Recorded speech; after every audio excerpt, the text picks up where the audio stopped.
ज्यादा लेना है। अभी प्रोटीन ज्यादा लेना है तो सिंपल घर का चीज क्या ले सकते हो, रोज एक अंडा कंपल्सरी लेना है, एक बॉइल्ड एग और एक ग्लास दूध, इतना। बहुत ज्यादा प्रोटीन पाउडर खरीद के लेना ऐसा नहीं है, अगर if you want you can go for it, लेकिन सिंपल अंडा और दूध तो कंपल्सरी लेना है। इसके अलावा सोया चंक्स ले सकते हो, पनीर ले सकते हो, दाल ले सकते हो, ओके, फिश ले सकते हो, चिकन ले सकते हो। इन सब में प्रोटीन कंटेंट ज्यादा रहता है ताकि बच्चे का वजन अच्छा बढ़े। दूध से आपको कैल्शियम मिल जाएगा, आपके बच्चे के बोन्स के लिए दूध ये। और जैसे डिलीवरी, जैसे 32 वीक थर्ड ट्राइमेस्टर स्टार्ट होता है तो थोड़ा कॉन्स्टिपेशन का प्रॉब्लम, मोशन के प्रॉब्लम्स कभी कभी स्टार्ट हो जाता है कुछ लोगों में। तो इसके लिए आपको हाई फाइबर हरी सब्जी वगैरह ज़्यादा लेना है। पानी बहुत ज़्यादा लेना है, कम से कम 3 से 4 लीटर पानी पीना है। जैसे सुबह उठने के बाद 1 लीटर बॉटल भर के रखो, सोने से पहले कम से कम 3 या 4 बार खत्म करना है, वैसा हिसाब रखना है।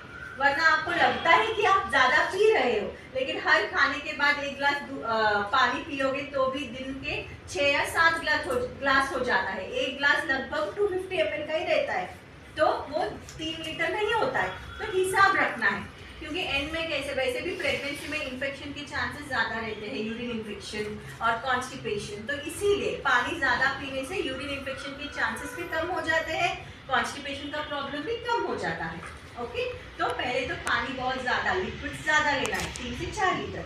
सेकंड मैंने बोला कि प्रोटीन का खाना ज्यादा लो।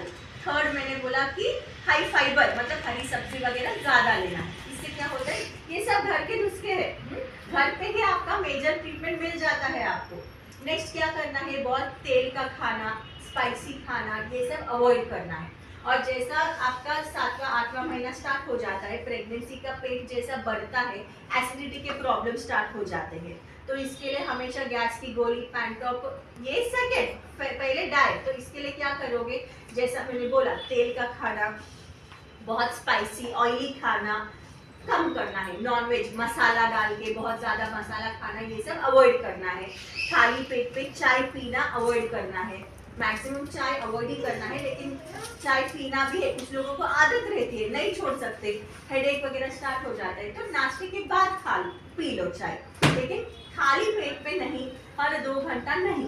ओके, और रात को भी खाना बहुत देर से खाना, और बहुत हैवी खाना जैसे तेल का, मसाले का, बिरयानी, वैसा हैवी खाना रात को थोड़ा अवॉइड करना है। राइस और दाल ले सकते हो, दही ले सकते हो। और खाना ऐसा खाना है कि 2-2 घंटे में थोड़ा थोड़ा, स्मॉल फ्रीक्वेंट मील्स, मतलब 2-2 घंटे में एक हैवी ब्रेकफास्ट, एक हैवी लंच, एक हैवी डिनर नहीं। ओके, 2-2 घंटे में थोड़ा थोड़ा। और हर खाने के बाद एक 15-20 मिनट घूमना है। रात को 10 बजे के बाद खाना वगैरह अवॉइड करना है, और खाने के बाद तुरंत सो जाना भी अवॉइड करना है। खाने के बाद कम से कम आधे घंटे थोड़ा 15-20 मिनट फिर के बाद में रेस्ट लेके सोना है।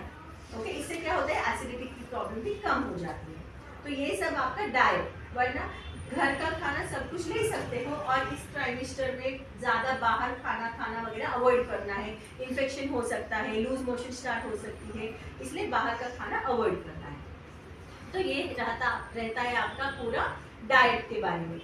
फिर बहुत सारे लोग बोलते हैं कि एक्सरसाइज कैसे करना है, और डिलीवरी कब होगी, नॉर्मल होगा कि सिजेरियन होगा, ये सब जैसा डेट नज़दीक आता है तो लोगों को ये क्वेश्चंस आप लोग हमको पूछते हो।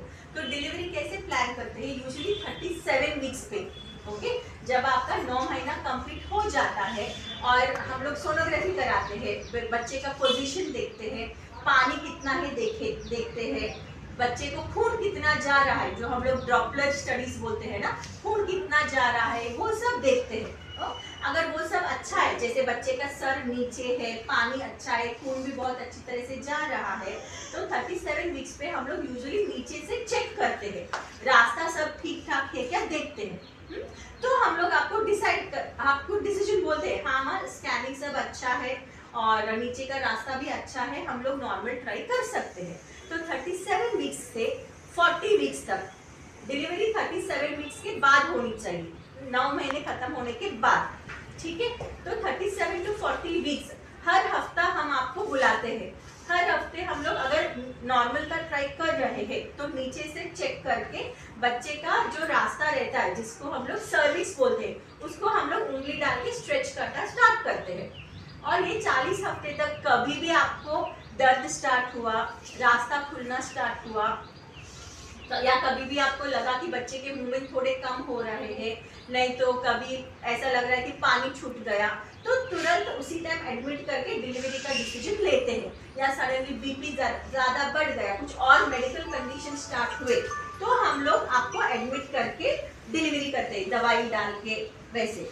और अगर दर्द बिल्कुल भी स्टार्ट नहीं हुआ, 37 पे 38, 39, 40 वीक्स लग गया, 40 हफ्ते हो गए, तभी भी आपको दर्द वगैरह कुछ भी स्टार्ट नहीं हुआ, तो तभी 40 वीक्स पे एडमिट करके आपको दवाई डाल के डिलीवरी का डिसीजन करते हैं।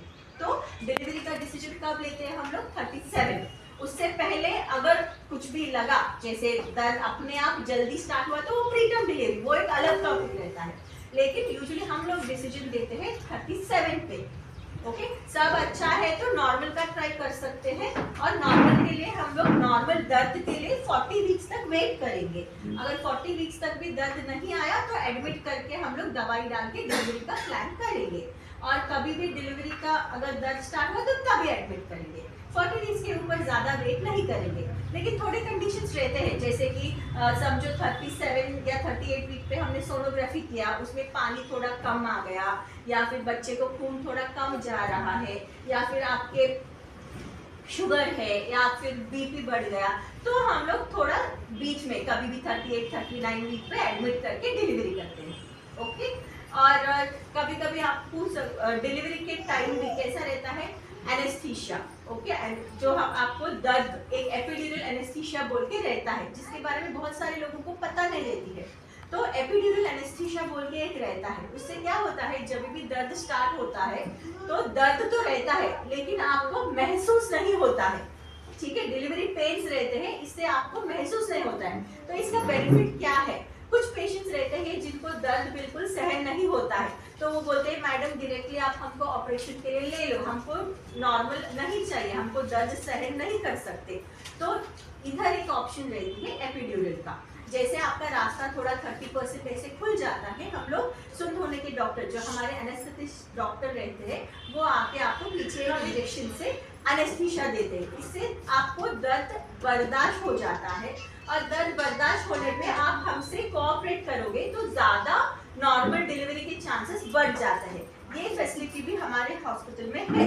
24 घंटे 24 आवर्स एनेस्थीसिया डॉक्टर हमारे पास रहते हैं, तो अगर आपको चाहिए तो वो एनेस्थीसिया आप ऑप्ट कर सकते हो। ओके, एपिड्यूरल एनेस्थीसिया से नॉर्मल डिलीवरी के चांसेस बढ़ते हैं। लेकिन कुछ लोग ऐसे सोचते हैं कि एपिड्यूरल एनेस्थीसिया से 100% नॉर्मल भी होगा। देखो, कभी कभी जब भी हम लोग नॉर्मल का ट्राई करते हैं, बीच में इमरजेंसी सी सेक्शन ले सकते हैं। क्यों? अगर जो हम लोग हरकत की पट्टी, जो CTG बोलते हैं ना, जब भी दर्द स्टार्ट हो जाता है, जब हम आपको डिलीवरी के लिए लेते हैं, तो हर 2 घंटे हम लोग हरकत की पट्टी करते हैं। अगर हरकत की पट्टी एब्नॉर्मल आई, नहीं तो बच्चे ने अंदर मोशन पास किया, नहीं तो सडनली बहुत ज़्यादा ब्लीडिंग स्टार्ट हुआ, ऐसा कुछ भी प्रॉब्लम हुआ, नहीं तो बच्चे का सर एक जगह तक आके अटक गया, रास्ता तो खुला है लेकिन बच्चा और बाहर की ओर नहीं आ रहा है, ऐसा कुछ कंडीशन रहता है जिससे हमको लगा कि और ज़्यादा नॉर्मल ट्राई करने पे मदर या बच्चा दोनों में किसी को नुकसान हो सकता है, तो हम लोग इमरजेंसी सिजेरियन को ले सकते हैं। ठीक है, नॉर्मल ट्राई 101% हम लोग नॉर्मल का ही ट्राई करते हैं सबको, लेकिन इमरजेंसी सी सेक्शन के चांसेस रहते हैं। और ये इमरजेंसी सिजेरियन के चांसेस एपिड्यूरल देने के बाद भी रहता है। ऐसे नहीं कि एपिड्यूरल दे रहे हैं तो वो हम लोग आपको गारंटी दे रहे हैं कि नॉर्मल होगा, ऐसा नहीं। लेकिन एपिड्यूरल एनेस्थीसिया से नॉर्मल डिलीवरी के चांसेस बहुत ही ज़्यादा बढ़ जाता है, लेकिन 101% कॉन्फर्मेशन नहीं रहता है। अगर बच्चे ने मोशन वगैरह पास किया, कुछ भी ऐसे इमरजेंसी इंडिकेशन आया, तो सिजेरियन को तो लेना पड़ता है।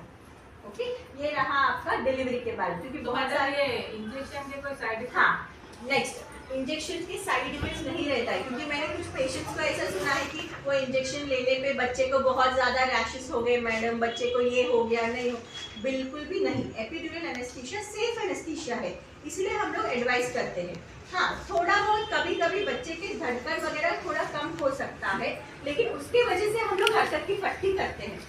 और ऐसा नहीं कि बहुत ही ज्यादा अफेक्ट होता है। एपिड्यूरल एनेस्थीसिया देने से पहले हम पेशेंट को पूरा चेक करते हैं, सुनते हैं, डॉक्टर आपसे बात करेंगे, फिर आपका साइन लेके ही हम लोग देते हैं। लेकिन एपिड्यूरल एनेस्थीसिया से कंपल्सरी बच्चे का धड़कन बहुत ड्रॉप होगा ऐसा नहीं रहता है। मदर को भी कुछ भी साइड इफेक्ट नहीं रहती है, बच्चे को भी नहीं रहता है। थोड़े बच्चों में कभी कभी वो हार्ट बीट पे अफेक्ट कर सकता है, लेकिन उसके वजह से ही हम लोग हरकत की पट्टी फ्रीक्वेंटली लगाते हैं ना। अगर वैसा कुछ लग गया तो हम लोग ऑपरेशन को लेते हैं, कुछ भी नहीं है तो नॉर्मल हो जाते हैं पेशेंट्स। ओके, उसके मेजर साइड इफेक्ट्स कुछ नहीं रहता है। ओके, तो ये याद रखो कि नॉर्मल और सिजेरियन दो ही नहीं है। अगर आपको चाहिए तो एपिड्यूरल एनेस्थीसिया जो पेनलेस लेबर बोलते हैं ना, वो ऑप्शन भी हमारे पास हमेशा रहता है। ओके, और नेक्स्ट जब नॉर्मल डिलीवरी होता है, अगर बच्चे का थोड़ा ऑलमोस्ट डिलीवरी होने वाला है, एंड स्टेज पे थोड़ा धड़कन कम हुआ, मदर थक गई, तो इंस्ट्रूमेंट मतलब आले से वगैरह हम लोग बेबी को दिखा सकते हैं, उसके फैसिलिटीज भी हमारे पास है। Is this called a painless delivery? What epidural very major extent, but it is not that if you have taken epidural it is guaranteeing you normal. That you should remember, because कुछ patient ऐसे भी रहते हैं जैसे हम लोग करते हैं एपिड्यूरल होगा तो कंपल्सरी नॉर्मल ही होगा ऐसे सोचते हैं। यार चांसेस बहुत ही ज़्यादा बढ़ता है, लेकिन अगर बच्चा डिस्ट्रेस में है, बच्चे ने मोशन पास किया तो हमको इमरजेंसी को लेना पड़ता है।